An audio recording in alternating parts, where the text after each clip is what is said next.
Alright, check this out. It's a pretty cool little spot. This is the back pool. And then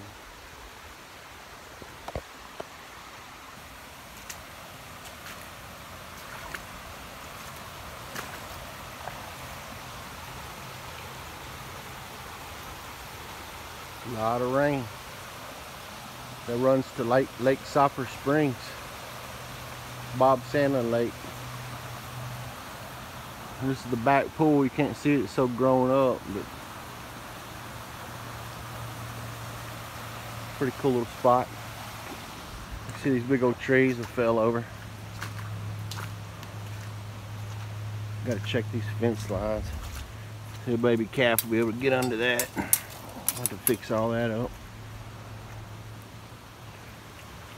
But anyway,